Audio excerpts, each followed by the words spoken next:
Hi hello good morning welcome to today's mini vlog. అబ్బా, morning 7కి ఎండ అయితే దంచేస్తుంది అసలు. ఇప్పుడే ఇలా ఉందంటే ఇంకా రానున్న రోజుల్లో ఎంత ఎండ ఉంటుందో. ఇవాళ అయితే ఇలా ముగ్గేసుకున్నాను. మార్నింగ్ టీ తాగందే నాకైతే డే అయితే స్టార్ట్ కాదు. నాకు ఎందుకు ఇవాళ సేమియా ఉప్మా తినాలనిపిస్తుంది. అబ్బా, ఇంకెందుకు లేట్ చేసేద్దాం.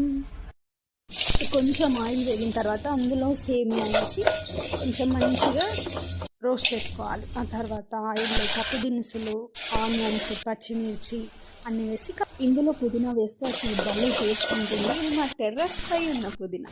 వాటర్ మరిగాక సేమియా వేసి కలుపుకోవడమే, అంతే. సేమియా ఉప్మా రెడీ. ఈ సేమియా ఉప్మాని మీరు ఎలా ప్రిపేర్ చేసుకుంటారో నాకు కమెంట్స్లో చెప్పండి. వావ్, చూస్తుంటే ఎప్పుడెప్పుడు తినేయాలా అన్నట్టుంది. టేస్ట్ అయితే వావ్, అదిరిపోయింది అసలు. Please do like, share and subscribe. Thank you for watching. Bye.